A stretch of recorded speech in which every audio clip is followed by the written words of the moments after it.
엘리베이터 문이 열렸습니다. 안에는 같은 층에 사시는 이웃 한 분이 서 계셨죠. 어제 저녁이었습니다. 쓰레기 봉투를 들고 늘어난 추리닝의 낡은 슬리퍼를 끌고 나섰을 때 그분은 고개를 살짝 까딱하더니 바로 휴대폰 화면으로 눈을 떨구셨습니다. 층 버튼을 누르는 손끝에 조급함이 묻어 있었죠.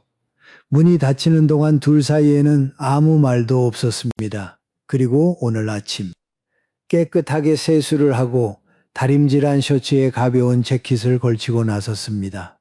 병원 예약이 있어서 신발도 먼지를 털고 나왔죠. 엘리베이터 문이 열렸는데 하필 어제 그분이 또 서 계셨습니다. 그런데 이번엔 달랐습니다. 문을 잡아주시더니 환하게 웃으셨어요. 어머, 오늘 어디 좋은 데 다녀오세요? 같은 사람입니다. 같은 엘리베이터입니다. 24시간 사이에 달라진 건 딱 하나, 내 겉모습뿐이었습니다. 씁쓸하죠.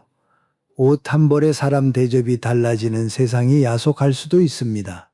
하지만 오늘 저는 조금 다른 이야기를 드리고 싶습니다. 세상이 얄팍해서 억울하다는 이야기가 아닙니다. 그 옷 한 벌이 바꾸는 것은 남의 시선만이 아니라는 이야기입니다. 어쩌면 그보다 훨씬 더 깊은 곳, 내가 나를 바라보는 눈까지 바꿀 수 있다면 어떻겠습니까? 돈 한 푼 안 들고, 힘도 별로 안 들고, 하지만 남은 인생 전체를 조용히 바꿔놓을 수 있는 것. 오늘 그 이야기를 천천히 해보겠습니다. 여러분 혹시 이런 말을 자주 하시진 않습니까? 이 나이에 꾸며서 뭐해? 아주 자연스러운 말입니다. 저도 가끔 그렇게 생각할 때가 있습니다. 누가 보는 것도 아닌데 어차피 집 앞 슈퍼 한번 갔다 올 건데 뭘 그렇게까지. 그런데 가만히 들여다보면 이 말은 참 이상한 말입니다. 꾸며서 뭐해 라는 말은 겉으로는 귀찮다는 뜻이지만 속을 뒤집으면 전혀 다른 소리가 들립니다. 나는 더 이상 꾸밈을 받을 만한 사람이 아니다. 그 소리입니다. 게으른 것이 아닙니다. 어디가 아픈 것도 아닙니다. 내 안에서 나를 향한 믿음이 한꺼풀 벗겨진 것입니다. 그리고 이 말에는 내력이 있습니다. 어떤 분은 평생 그렇게 들으며 자랐습니다. 어릴 때 립스틱 하나 발랐더니 어머니가 이러셨죠. 겁먹들어 나이 들어 좋은 옷 한 벌 사려 했더니 남편이 이러셨습니다. 돈 아까워. 자식에게 예쁜 블라우스를 보여줬더니 엄마는 그냥 편하게 계세요라고 했습니다. 처음엔 서운했지만 듣다 보니 어느새 그것이 내 목소리가 되어버린 겁니다. 나를 가꾸는 일이 사치처럼, 미안한 일처럼, 이상한 일처럼 느껴지기 시작한 것이죠. 혹시 여러분도 그 말을 믿고 계신 건 아닙니까? 잠깐 멈추겠습니다. 오늘 저는 그 말이 틀렸다는 이야기를 드리려고 합니다. 조금 틀린 것이 아니라 완전히 틀렸다는 이야기를요. 왜 그런지 천천히 풀어가 보겠습니다. 그 전에 먼저 한 가지만 여쭤보겠습니다. 오늘 이 이야기를 어디에서 듣고 계십니까? 거실이십니까? 침대 위이십니까? 아니면 공원을 걸으며 듣고 계십니까? 딱 한 글자만 댓글에 남겨주십시오. 거실, 침대, 공원 궁금합니다. 자, 이제 본격적으로 들어가겠습니다. 아까 엘리베이터 이야기를 드렸습니다. 같은 사람인데 옷차림 하나로 대우가 달라지는 것, 참 억울한 일이죠. 그런데 사실 이건 세상이 유독 못되어서 그런 것이 아닙니다. 우리 뇌가 원래 그렇게 만들어져 있습니다. 1920년 미국의 심리학자 에드워드 손다이크가 한 가지 현상을 발견했습니다. 어떤 사람에게서 처음 눈에 띄는 한 가지가 좋으면 우리 뇌는 자기도 모르게 나머지도 다 좋을 거라고 짐작해버립니다. 이것을 후광 효과라고 부르죠. 단정한 옷을 입고 있으면 뇌는 제멋대로 판단합니다. 저 사람은 분명 성실하고 믿을 만한 사람일 거야. 반대로 후줄근한 차림이면 뇌는 또 제멋대로 판단합니다.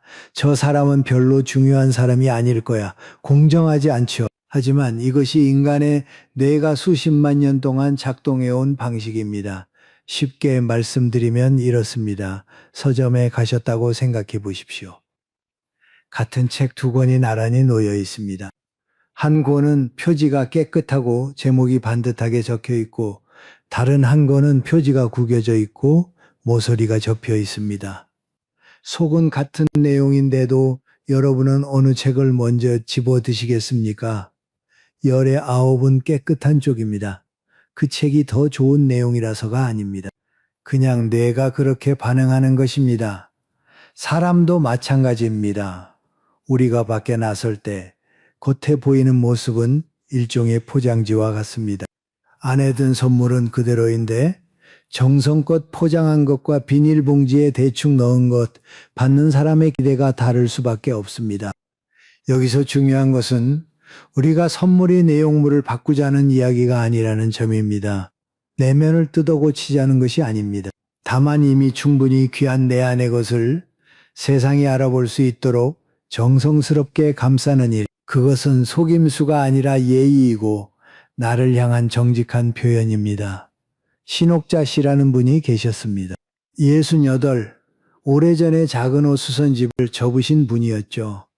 혼자 사시는 아파트 7층, 매일 엘리베이터를 타고 내려가 단지 앞 작은 슈퍼에서 두부 한 모달걀 한 판 사 오시는 것이 하루의 외출이었습니다.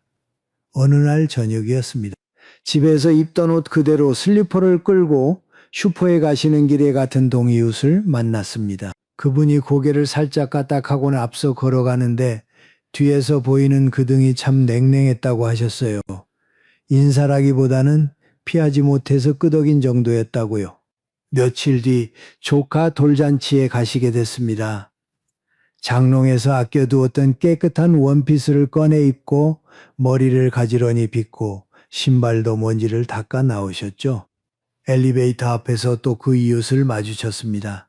그런데 이번에는 그분이 먼저 다가오셨습니다. 어머, 신 여사님 오늘 정말 화사하세요. 요즘 어떻게 지내셨어요?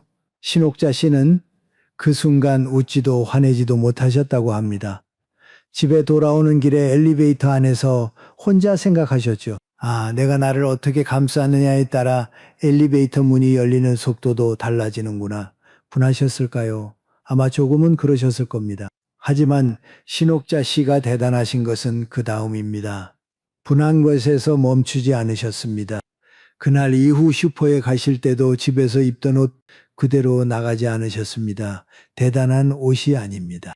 깨끗한 바지, 단추가 다 달린 저고리, 빗질한 머리 그것뿐이었습니다. 그런데 슈퍼 아주머니가 달라졌습니다. 전에는 봉지에 대충 담아주던 사과를 골라가며 예쁜 것으로 넣어주기 시작했습니다.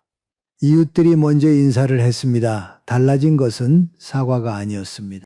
달라진 것은 봉지를 건네받는 사람이 풍기는 기운이었습니다. 그렇다면 여기서 한 가지 물음이 생깁니다. 남들이 나를 알아봐 주니까 챙기는 걸까요?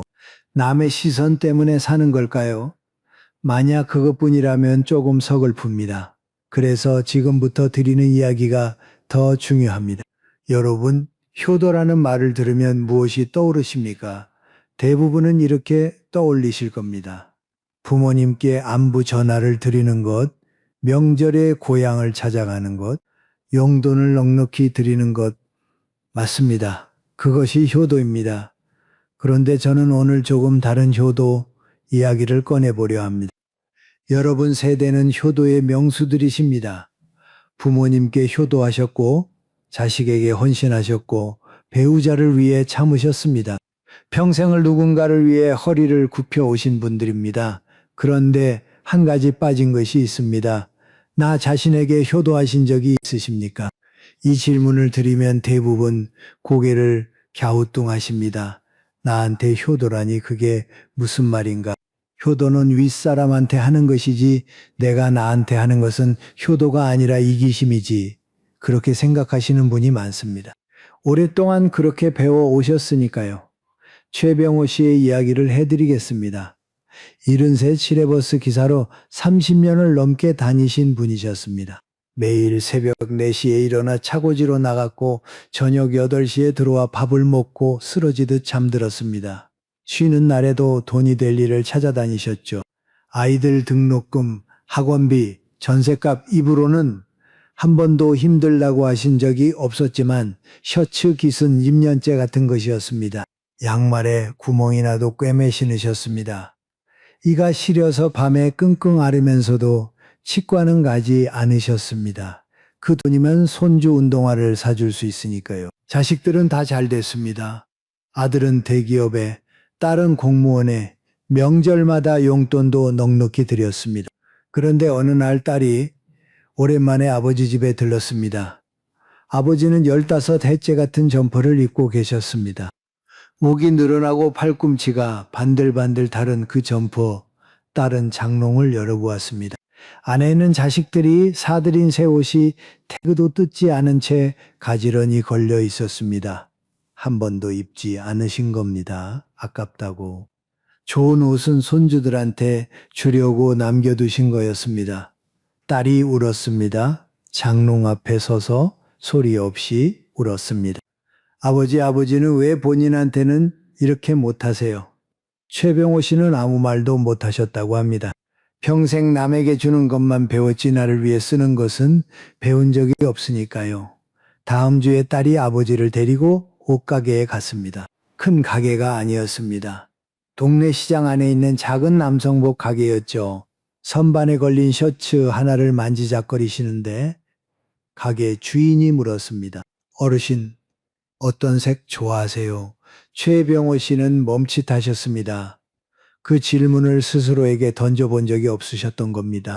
내가 무슨 색을 좋아하는지, 내가 어떤 옷이 편한지, 내 사이즈가 몇인지 20년 넘게 나를 위해 뭔가를 고른 적이 없으니 알 수가 없었습니다. 그 손이 떨렸다고 합니다. 20년 만이었으니까요. 여러분은 마지막으로 나를 위해 뭔가를 사신 게 언제이십니까? 잠깐 생각해 보십시오. 최병호 씨의 딸이 왜 울었는지 저는 알 것 같습니다. 아버지가 가난해서가 아닙니다. 아버지가 장롱 속 새 옷을 입지 않으신 것이 아까워서가 아닙니다. 아버지가 스스로를 귀하게 여기지 않는 모습, 그것이 딸에게는 어떤 가난보다 더 아팠던 것입니다. 맹자는 이런 말씀을 하셨습니다. 천하의 근본은 나라에 있고 나라의 근본은 집안에 있고 집안의 근본은 내 한 몸에 있다. 내 한 몸이 근본입니다. 뿌리가 마르면 가지가 아무리 화려해도 결국 부러집니다. 여러분이 평생 갖고 온 그 가지 자식 살림 체면, 그것이 튼튼하려면 뿌리부터 물을 줘야 합니다. 그 뿌리가 바로 여러분 자신입니다. 나를 위해 돈을 쓰는 것이 아깝다고요. 깨끗한 내복 한 벌, 잘 맞는 양말 한 켤레, 그것이 낭비라고요. 아닙니다. 그것은 낭비가 아니라 여러분의 품위에 드리는 최소한의 예의입니다. 자식에게 모든 것을 다 주고 마지막에 남은 것이 해진 점퍼 하나라면 그것은 헌신이 아니라 스스로에 대한 학대에 가깝습니다. 조금 거센 말이라는 것을 압니다. 하지만 저는 이 말만큼은 내둘러 가고 싶지 않습니다. 어떤 분들은 나를 꾸미는 것을 사치라고 배웠습니다. 어릴 때부터 그렇게 들어왔습니다. 깔끔하게 하고 나가면 겉멋들었다는 말을 들었고 좋은 옷을 입으면 쓸데없는데 돈 쓴다는 핀잔을 들었습니다. 어떤 분은 시집에서, 어떤 분은 친정에서, 어떤 분은 남편에게서 수십 년간 그 말을 들으셨습니다. 오래 들으면 결국 믿게 됩니다. 나를 챙기는 것이 정말 나쁜 일인 것처럼. 하지만 가만히 뒤집어 보십시오. 나를 가꾸지 말라고 했던 그 사람들은 과연 나를 위해 그런 말을 했던 것일까요? 아니면 내가 초라한 모습으로 있어야 그 사람들이 편했던 것은 아닐까요? 그것을 깨닫는데 50년이 걸린 분도 계시고 아직 깨닫지 못하신 분도 계십니다.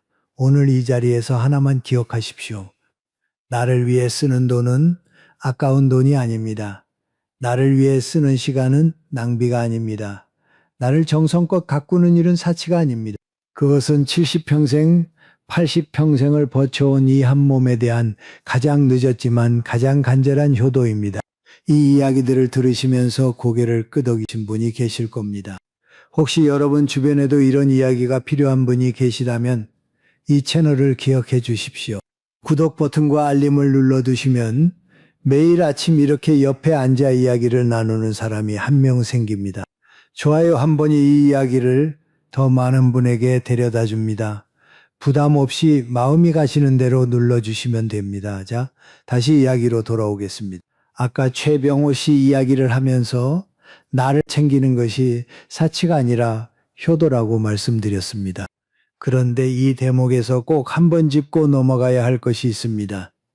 혹시 이런 생각을 하신 분은 안 계십니까? 그래, 챙겨야 하는 건 알겠는데 마음이 안 따라가, 의욕이 없는데 어떻게 꾸미고 나가. 참 많이 하시는 말씀입니다.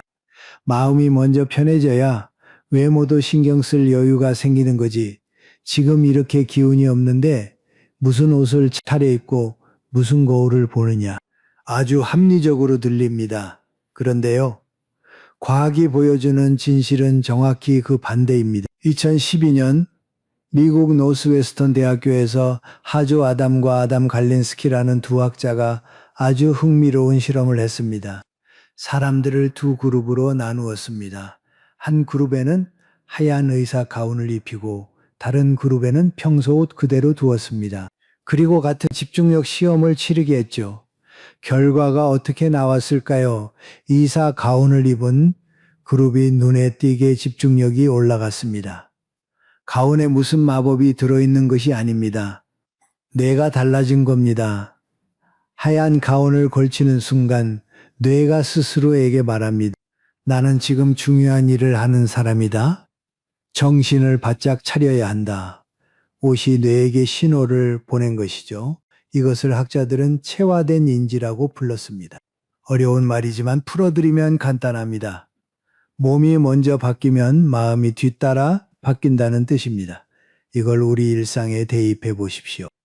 아침에 일어나서 잠옷 그대로 소파에 앉으면 뇌는 이렇게 생각합니다. 오늘은 별일 없는 날이구나. 그러면 정말로 하루 종일 가만히 있게 됩니다. 반대로 똑같은 아침이라도 세수를 하고 깨끗한 옷으로 갈아입으면 뇌가 다르게 반응합니다. 오늘은 뭔가 할 일이 있는 날인가 보다. 움직여 볼까? 특별히 무슨 약속이 있어서가 아닙니다. 옷을 갈아입었다는 그 작은 행위 하나가 뇌의 스위치를 켜는 것입니다. 여러분 집 앞에 화분 하나쯤은 있으시죠? 아침에 물을 한번 주면 그 화분은 하루 종일 촉촉합니다. 물을 안 주면 잎이 조금씩 말라갑니다. 화분이 물을 달라고 소리를 지르지는 않습니다. 조용히 마를 뿐이죠. 우리 마음도 그렇습니다. 소리 없이 마르고 있는데 우리가 모르는 겁니다. 아침에 나를 깨끗이 씻고 단정하게 입히는 것, 그것이 마른 마음에 물 한 바가지 주는 일입니다. 화분은 누가 보든 보지 않든 물을 받으면 잎이 살아납니다. 사람도 마찬가지입니다. 그런데 여기서 한 가지 분명히 해두고 싶은 것이 있습니다. 제가 말씀드리는 나를 챙기는 것은 명품을 사라는 이야기가 아닙니다. 비싼 화장품을 바르라는 이야기도 아닙니다. 미용실에 매주 가시라는 것도 아닙니다. 깨끗한 옷 한 벌이면 됩니다. 단추가 다 달린 구김이 심하지 않은 빨아서 냄새 없는 옷 빗질한 머리카락, 때 없는 손톱, 먼지 털어낸 신발. 이것이 돈이 드는 일입니까? 아닙니다. 시간이 많이 드는 일입니까? 10분이면 됩니다. 체력이 필요한 일입니까? 앉아서도 할 수 있습니다. 이것은 화려함이 아니라 정결함입니다. 사치가 아니라 자기 존엄입니다. 누군가 여러분에게 이런 것까지 허용이라고 말한다면 저는 분명히 말씀드리겠습니다. 그 사람이 틀렸습니다. 정상우 씨의 이야기가 떠오릅니다. 71, 아내를 먼저 보내신 분이셨습니다. 아내가 떠난 뒤 한 달, 두 달, 석 달이 지나는 동안 정상우 씨의 일상은 아주 천천히 무너져 내렸습니다. 눈에 확 띄게 무너진 것이 아니었습니다. 처음엔 면도를 이틀에 한 번으로 줄였고 그 다음엔 일주일에 한 번이 됐고 나중에는 거울 자체를 보지 않게 됐습니다. 옷은 한 벌을 며칠씩 입었고 이발은 석 달째 가지 않았습니다. 밖에 나갈 이유도 없었습니다. 아내가 있을 때는 저녁 산책이라도 나갔는데 혼자가 되니 현관문에 손이 가지 않았습니다. 주변에서 뭐라 해도 달라지지 않았습니다. 그때 아들이 아무 말 없이 아버지를 차에 태웠습니다. 어디 가느냐는 질문에 아들은 그냥 잠깐만 가시죠라고만 했습니다. 차가 멈춘 곳은 동네 이발소였습니다. 크고 세련된 미용실이 아니라 간판 글씨가 바래고 유리문에 테이프가 붙은 오래된 이발소. 아내는 60 중반쯤 돼 보이는 이발사 아저씨가 혼자 의자를 닦고 있었습니다. 정상우 씨는 거의 떠밀리듯 의자에 앉았습니다. 이발사 아저씨가 목에 천을 두르며 말했습니다. 요즘 날이 많이 덥죠? 올여름엔 유난히 더운 것 같아. 대단한 대화가 아니었습니다. 날씨 이야기, 요즘 시장 물가 이야기, 옆집 고양이가 새끼를 낳았다는 이야기, 가위 소리 사이사이로 아주 느리게 흘러가는 일상의 말들이었습니다. 정상우 씨는 아무 대꾸도 못하셨다고 합니다. 아내가 떠난 뒤 누군가와 이렇게 느긋하게 말을 섞어본 적이 없으셨으니까요. 30분쯤 지났을까. 이발사 아저씨가 등 뒤에서 거울을 잡아 올렸습니다. 어르신, 한번 보세요. 정상우 씨는 거울을 들여다보다가 멈추셨습니다. 석 달 만에 마주하는 자기 얼굴이었습니다. 솔직히 잘생겨진 것은 아니었습니다. 주름이 줄어든 것도 아니고 흰머리가 사라진 것도 아닙니다. 하지만 단정했습니다. 귀 위로 깔끔하게 정리된 옆머리, 뒷목이 시원하게 드러난 뒷머리, 어깨 위에 뿌려진 잔머리카락을 털어내자 남은 것은 제법 반듯한 한 사람의 윤곽이었습니다. 아, 나 아직 이 정도는 되는구나. 그 말이 속으로 올라왔다고 합니다. 멋지다는 생각이 아니었습니다. 그냥 괜찮다는 생각이었습니다. 멋지지 않아도 좋으니까 괜찮으면 됐습니다. 그날 밤 석 달 만에 처음으로 수면제 없이 잠이 들었습니다. 다음 날 아침 베개에서 이발소 샴푸 냄새가 희미하게 났습니다. 정상우 씨는 한참을 그 냄새를 맡으며 누워 있었다고 합니다. 그리고 일어났습니다. 전날까지는 일어나고 싶지 않았는데 그 아침에는 왠지 일어나고 싶었습니다. 이것이 몸을 먼저 챙기면 마음이 뒤따라오는 일의 진짜 모습입니다. 극적인 변화가 아닙니다. 아침에 눈 뜨고 그냥 일어나고 싶어지는 것, 그것이면 충분합니다.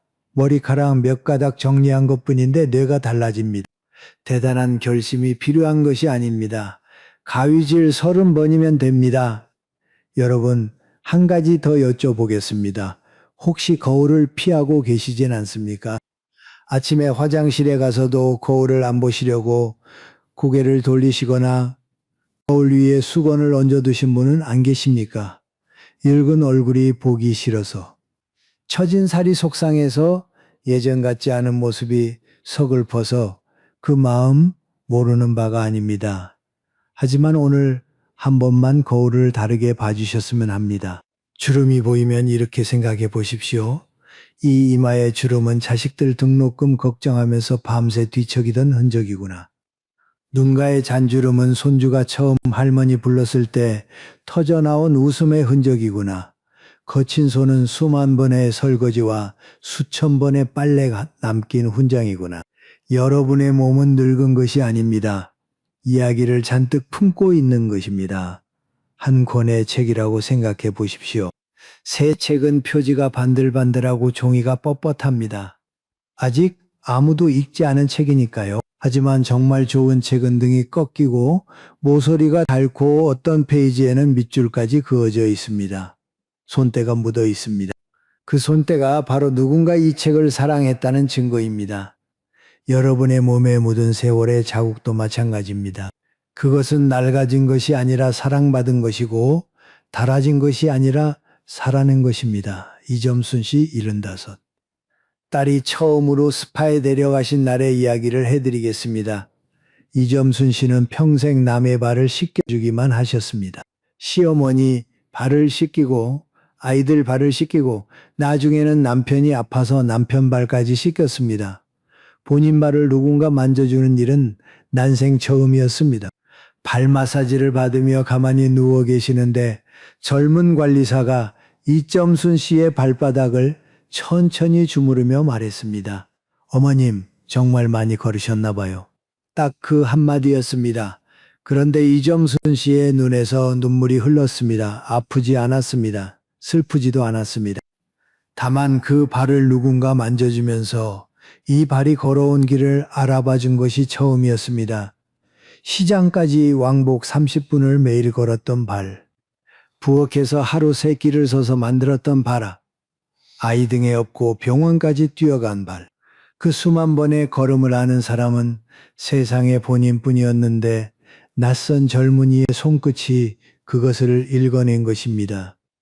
이점순 씨는 눈물을 닦으며 자기 발을 내려다보았습니다. 발 뒤꿈치가 갈라져 있었고 엄지발톱이 두껍게 자라 있었습니다. 예쁜 발이 아니었습니다.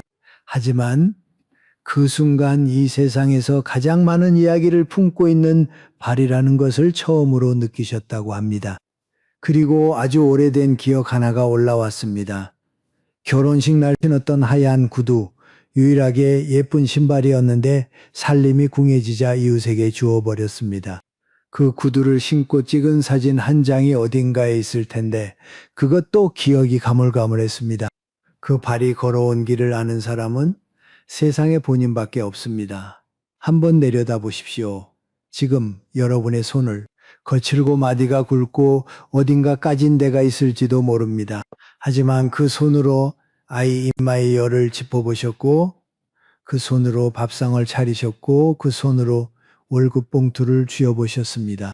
여러분 손은 여러분 집의 살림살이 전부를 기억하고 있습니다. 로마의 황제이자 철학자 마르쿠스 아우렐리우스는 이런 글을 남겼습니다. 몸에 남은 자국을 부끄러워하지 마라.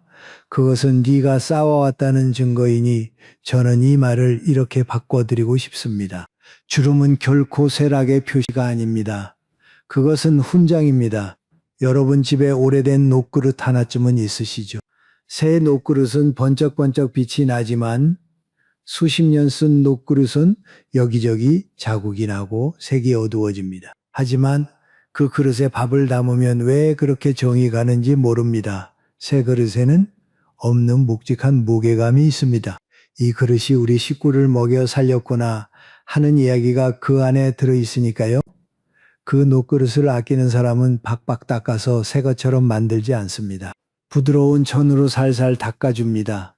자국은 그대로 두고 때만 벗겨내는 것이죠. 여러분의 몸을 돌보는 일도 그것과 같습니다. 주름을 지우려는 것이 아닙니다. 흰머리를 없애려는 것이 아닙니다. 다만 이 귀한 그릇에 묻은 먼지를 닦아내는 일대를 벗기는 일, 그것이 자기를 돌보는 일의 본질입니다.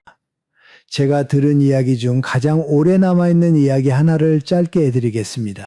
한 어머니가 뇌졸중으로 쓰러지셨습니다. 한쪽 팔과 한쪽 다리를 쓸 수 없게 되셨죠. 남은 한쪽 손으로는 숟가락 들기도 버거웠습니다. 그런데 이 어머니가 매일 아침 꼭 하시는 일이 하나 있었습니다. 움직이는 그 한 손으로 세수를 하셨습니다. 반쪽 얼굴만 겨우 씻기는 수준이었습니다. 그리고 서랍에서 오래된 크림 하나를 꺼내 두 볼에 바르셨습니다. 딸이 그 모습을 보고 울었습니다. 불쌍해서가 아니었습니다. 존경스러워서 울었습니다. 이 어머니는 예뻐지려고 크림을 바른 것이 아닙니다. 살아있는 동안 나를 놓지 않겠다는 의지였습니다. 몸이 무너져도 품위만은 지키겠다는 말 한마디 없는 선언이었습니다. 거창한 관리가 필요한 것이 아닙니다. 비싼 것이 필요한 것이 아닙니다. 한쪽 손으로 세수를 하는 것, 갈라진 발 뒤꿈치에 크림을 바르는 것, 빗으로 머리카락을 한번 쓸어 넘기는 것, 이것이 바로 내 몸이 써온 일기장을 펼쳐서 수고했다, 고맙다고 읽어주는 일입니다. 여러분, 지금까지 이야기를 쭉 들어오시면서 혹시 이런 생각이 드신 분은 안 계십니까? 그래? 맞는 말인 건 알겠어. 그런데 대체 뭘 어떻게 시작하라는 건지 모르겠어. 그 마음 충분히 이해합니다. 머리로는 다 아는데 몸이 안 따라줄 때가 있습니다. 특히 오랫동안 나를 뒷전에 두고 살아오신 분일수록 그렇습니다. 갑자기 거창하게 뭘 하라고 하면 오히려 부담이 되죠. 그래서 저는 오늘 아주 작은 것 하나만 권해드리려 합니다. 이름을 붙여보겠습니다. 아침 의식. 의식이라고 하면 뭔가 대단하고 엄숙한 것 같지만 전혀 그렇지 않습니다. 절에 가서 기도를 하라는 것도 아니고 새벽 5시에 일어나라는 것도 아닙니다. 그냥 아침에 눈 떠서 집을 나서기 전까지 나를 위해 10분을 쓰자는 것입니다. 10분이 부담되시면 5분이라도 좋습니다. 그마저 힘든 날이면 3분이라도 괜찮습니다. 중요한 것은 시간의 길이가 아니라 그 시간의 의미입니다. 함금옥 씨 이야기를 해드리겠습니다. 69 혼자 사시는 분이셨습니다. 자식 둘은 오래전에 미국으로 갔습니다. 처음 몇 년은 매주 전화가 왔는데 요즘은 한 달에 한 번 올까 말까 합니다. 바쁜 것은 이해합니다. 서운한 것도 아닙니다. 다만 아침에 눈 뜨면 조용한 집이 너무 넓었습니다. 함금옥 씨의 하루는 늘 같았습니다. 눈 뜨고 리모컨 짚고 텔레비전 켜고 그 소리가 집을 채워야 비로소 혼자가 아닌 것 같았습니다. 그렇게 소파에 앉아 있으면 점심이 되고 점심이 지나면 저녁이 되고 어느새 또 밤이었습니다. 뭐를 했는지 모르겠는데 하루가 갔습니다. 살아있는데 살아있는 것 같지가 않았습니다. 그러다 공원에서 한 사람을 만났습니다. 이름이 순희 씨, 74. 함금옥 씨보다 5살이 많은데 걸음이 참 가벼운 분이었습니다. 공원 벤치에서 우연히 옆에 앉게 됐는데 순희 씨의 목에 걸린 얇은 스카프가 바람에 살랑살랑 움직이는 것이 눈에 들어왔습니다. 별것 아닌데 그것이 참 예뻐 보였습니다. 언니, 그 스카프 예쁘다. 순희 씨가 웃으며 말했습니다. 이거 시장에서 10,000원 준 거야. 근데 나 이거 7개 있어. 하루에 하나씩 바꿔 매. 함금옥 씨가 물었습니다. 왜요?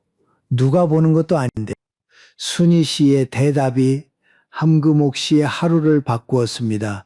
누가 보라고 하는 게 아니야. 아침에 일어나서 오늘은 무슨 색을 할까 고르는 그 시간이 좋아서 그래. 그 10분이 나를 위한 시간이거든. 함금옥 씨는 그 말을 듣고 집에 돌아오는 길에 생각했습니다. 나를 위한 시간, 그게 언제였던가.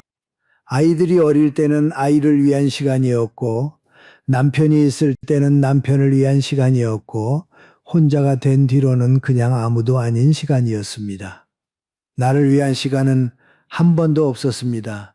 다음 날 아침 함금옥 씨는 텔레비전을 켜지 않았습니다. 대신 세면대 앞에 섰습니다.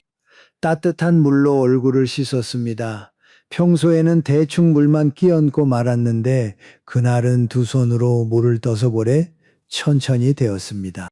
물이 피부에 닿는 감촉이 느껴졌습니다. 얼마만인지 모르겠는데 그 감촉이 따뜻했습니다. 그리고 서랍을 여러 오래전에 사놓고 쓰지 않던 크림을 꺼냈습니다. 비싼 크림이 아니었습니다. 동네 약국에서 산 보습 크림이었는데 뚜껑이 뻑뻑할 만큼 오래된 것이었습니다. 손가락에 조금 덜어 양볼에 문질렀습니다. 그리고 거울을 봤습니다. 대단한 변화는 없었습니다. 주름도 그대로, 기미도 그대로, 눈 밑처진 살도 그대로. 하지만 볼이 조금 촉촉하고 이마가 약간 윤기가 나는 것이 느껴졌습니다. 함금옥 씨는 그 거울 속 얼굴을 한참 들여다보았습니다. 그리고 혼자 중얼거렸습니다. 아, 나도 아직 이렇게 할 수 있는 사람이구나. 그 한마디가 시작이었습니다. 다음 날도 같은 일을 했습니다. 세수하고 크림 바르고 거울을 보고 사흘째가 되니까 거울 보는 것이 싫지 않았습니다. 일주일이 되니까 장롱을 열어보았습니다. 안에 접어둔 옷 중에서 한 벌을 골랐습니다. 특별한 옷이 아니었습니다. 그냥 아이보리 색면 블라우스. 어디서 샀는지도 기억이 안 나는 옷이었는데 꺼내 입어보니 나쁘지 않았습니다. 그날 함금옥 씨는 블라우스를 입고 슈퍼에 다녀왔습니다. 슈퍼 주인 아주머니가 어머, 오늘 어디 가세요? 라고 물었습니다. 아무 데도 안 갑니다. 그냥 두부 사러 왔습니다. 하지만 기분이 좋았습니다. 한 달쯤 지나니까 달라진 것이 하나 있었습니다. 아침에 눈 뜨는 것이 싫지 않아진 겁니다. 전에는 눈 떠도 한참을 천장만 보고 누워 있었습니다. 일어날 이유가 없으니까요. 그런데 이제는 오늘 무슨 옷을 입을까? 오늘은 무슨 색 스카프를 할까? 이런 작은 궁금증이 생긴 겁니다. 함금옥 씨가 나중에 이렇게 말씀하셨습니다. 처음으로 아침이 기다려지더라고요. 이 한마디가 저는 참 오래 남았습니다. 아침이 기다려진다는 것. 그것이 사소한 일 같지만 혼자 사시는 분에게는 삶과 생존의 경계입니다. 생존은 눈 떠서 하루를 버티는 것이고 삶은 눈 떠서 하루를 맞이하는 것이니까요. 스카프 한 장이, 크림 한 번이, 거울 앞에서 보내는 5분이 그 경계를 넘게 해준 겁니다. 여러분, 저는 오늘 운동을 하라거나 식단을 바꾸라거나 비싼 건강식품을 드시라는 이야기를 하지 않겠습니다. 그런 이야기는 이미 많이 들으셨을 테니까요. 제가 권해드리는 것은 딱 하나입니다. 내일 아침 눈 뜨면 리모컨 대신 세면대 앞에 서십시오. 따뜻한 물로 얼굴을 씻되 대충 끼얹지 마시고 두 손으로 물을 떠서 볼에 천천히 대보십시오. 물이 피부에 닿는 감촉을 느껴보십시오. 그리고 수건으로 얼굴을 닦고 거울을 보십시오. 30초면 됩니다. 아무 말도 안 하셔도 좋습니다. 그냥 보십시오. 거울 속 그 사람은 이 세상에서 가장 오래 여러분과 함께 해온 사람입니다. 70년이든 80년이든 단 하루도 여러분을 떠나지 않은 사람입니다. 그 사람에게 눈을 맞추는데 30초가 아깝겠습니까? 그 다음은 자유입니다. 크림을 바르셔도 좋고 안 바르셔도 좋습니다. 옷장을 열어 오늘 뭘 입을까 한번 골라보셔도 좋고 어제 입던 옷이라도 뭔지 한번 탈탈 털고 입으셔도 좋습니다. 시간이 되시면 손톱을 다듬어 보십시오. 5분이면 됩니다. 돈 한 푼 안 드는 일이지만 잘 정돈된 손끝은 물건을 건넬 때, 악수를 할 때, 밥을 먹을 때 스스로의 눈에 먼저 들어옵니다. 아, 나 깨끗하구나. 이 작은 확인 하나가 하루 전체의 자세를 바꿉니다. 핵심은 뭘 하느냐가 아닙니다. 그 시간을 나에게 쓰느냐입니다. 여러분 중에 매일 아침 손주 도시락을 싸주시는 분이 계실 겁니다. 새벽부터 일어나 밥을 짓고 반찬을 만들고 예쁘게 담아서 보내시죠. 그 정성을 탓하는 것이 아닙니다. 다만 한 가지만 여쭤보겠습니다. 도시락을 싸기 전에 나를 위해 따뜻한 물 한 잔 드신 적은 있으십니까? 남의 밥을 차리기 전에 내 얼굴에 물을 한번 적셔주신 적은 있으십니까? 순서를 바꿔보십시오. 10분만. 나를 먼저 씻기고 나를 먼저 거울에 비춰보고 그 다음에 남의 밥을 차리십시오. 그 순서 하나가 바뀌면 밥을 차리는 마음이 달라집니다. 의무감이 아니라 여유가 됩니다. 원망이 아니라 정이 됩니다. 내가 먼저 채워져야 남에게 넘칠 수 있습니다. 빈주전자로는 차를 따를 수 없는 것과 같습니다. 어릴 때 어머니가 아버지가 늘 이렇게 가르치신 분도 계십니다. 밖에 나가면 단정하게 하고 다녀라. 사람은 입성을 보고 판단한다. 규모도 입성은 반듯하게 해라. 어릴 때는 잔소리로 들었는데 지금 돌아보면 그것이 인생에서 가장 실용적인 가르침이었습니다. 그 가르침이 있는 분은 행운입니다. 이미 몸에 배어 있으니까요. 하지만 그런 말을 한 번도 들어보지 못하신 분도 계십니다. 오히려 꾸미지 말라는 말만 들으며 자란 분도 계십니다. 그렇다면 오늘이 시작입니다. 늦지 않았습니다. 내가 나에게 그 말을 해주면 됩니다. 오늘부터 단정하게 하고 다니자. 남이 해주지 않으면 내가 나에게 해주면 됩니다. 이른에 시작해도 됩니다. 여든에 시작해도 됩니다. 시작한 날이 가장 이른 날입니다. 자, 정리하겠습니다. 아침 의식은 이것입니다.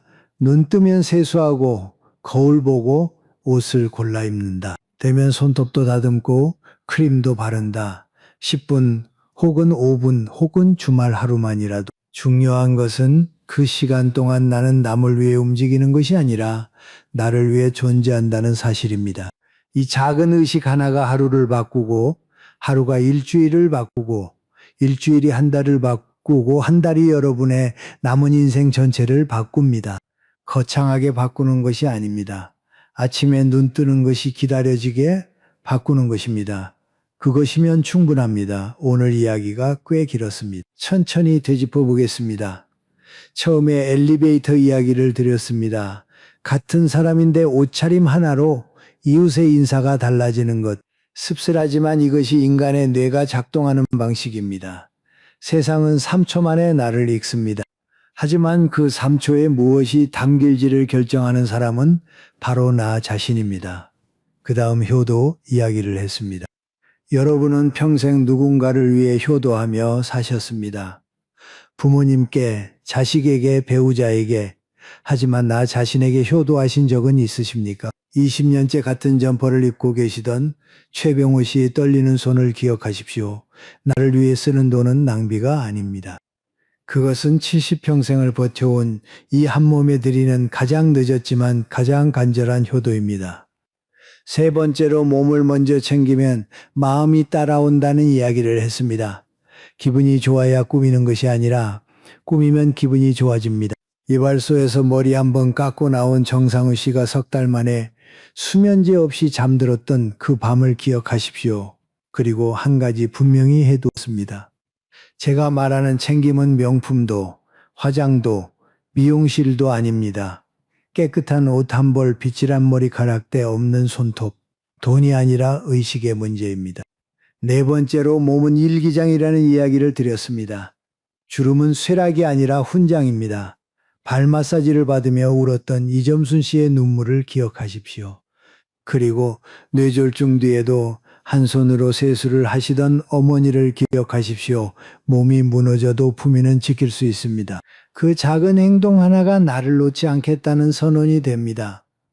마지막으로 아침 의식을 권해드렸습니다. 10분이면 됩니다. 혹은 5분, 혹은 30초. 세수하고 거울 보고 옷을 고르는 것 그 시간 동안 나는 누군가를 위해서가 아니라 오롯이 나를 위해 존재합니다. 함금옥 씨가 말씀하셨죠. 처음으로 아침이 기다려지더라고요. 그것이 살아있다는 것과 살아낸다는 것의 차이입니다. 오늘 이야기를 한마디로 줄이면 이렇습니다. 단정함은 남이 나를 어떻게 볼까봐 하는 것이 아닙니다. 내가 나를 함부로 두지 않겠다는 조용한 다짐입니다. 옛말에 옷이 날개라고 했습니다. 하지만 저는 이렇게 바꿔드리고 싶습니다. 옷은 남에게 보여주려는 날개가 아닙니다. 추운 날 나를 감싸주는 이불이고 힘든 날 나를 일으켜 세우는 손이고 외로운 날 나를 안아주는 온기입니다. 남을 위한 날개가 아니라 나를 위한 품입니다. 여러분 여기까지 긴 이야기를 들어주셨습니다. 이제 저는 여러분에게 한 가지를 부탁드리고 싶습니다. 오늘 이야기 중에서 어떤 대목이 가장 마음에 남으셨습니까? 최병호 씨처럼 오랫동안 나를 위해 뭔가를 사보지 못하신 분이 계실 수도 있고 이점순 씨처럼 내 몸을 누군가 알아봐주는 경험이 처음이신 분도 계실 겁니다. 정상우 씨처럼 거울을 오래 피해 오신 분도 계시겠죠. 혹은 함금옥 씨처럼 아침이 기다려지지 않는 날들을 보내고 계신 분도 댓글에 적어주십시오. 길게 쓰지 않으셔도 됩니다. 한 줄이면 됩니다. 내가 마지막으로 나를 위해 뭔가를 한 때가 언제인지, 오늘 이야기 중 어디에서 숨이 멈추었는지, 내일 아침부터 뭘 해보고 싶은지 무엇이든 좋습니다. 여기는 안전한 곳입니다. 판단하는 사람은 없습니다. 여러분이 남기시는 한 줄이 다른 누군가에게는 등불이 됩니다. 지금 이 순간 혼자 앉아서 화면을 보고 계시는 분이 여러분의 글을 읽고 눈물을 닦으실지도 모릅니다. 내가 혼자가 아니었구나. 이 사람도 나와 같았구나. 그 한마디가 누군가의 내일 아침을 바꿀 수 있습니다. 그리고 혹시 주변에 요즘 기운이 없어 보이시는 분이 계시다면 이 영상을 보내주십시오. 따로 말씀 안 하셔도 됩니다. 그냥 링크 하나 보내시면 됩니다. 그것만으로도 그분에게는 누군가 나를 생각하고 있구나 하는 위로가 될 것입니다. 자, 이제 마지막 인사를 드리겠습니다. 여러분의 이마에 새겨진 주름은 걱정의 흔적이 아닙니다. 책임을 졌다는 증거입니다. 여러분의 굽은 어깨는 나약함이 아닙니다. 평생 누군가를 감싸 안았기 때문에 굽은 것입니다. 여러분의 거친 손은 가난의 자국이 아닙니다. 사랑의 자국입니다. 그 몸이, 그 얼굴이, 그 손이 이미 충분히 아름답습니다. 거기에 아침마다 물 한 바가지만 주십시오. 깨끗이 씻고 단정이 있고 거울 속 그 사람에게 눈을 맞춰주십시오. 그것 하나면 됩니다. 내일 아침 눈 뜨시면 해보십시오.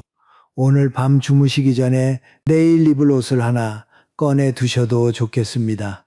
내일 아침에 나에게 주는 작은 선물이라고 생각하시면 됩니다.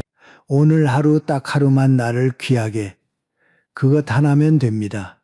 여러분은 지금 이 순간에도 충분히 귀한 사람입니다. 그것을 잊지 마십시오. 제가 내일도 여기서 기다리고 있겠습니다. 더 깊은 이야기, 더 따뜻한 이야기를 가지고 다시 찾아뵙겠습니다. 편안한 밤 되십시오.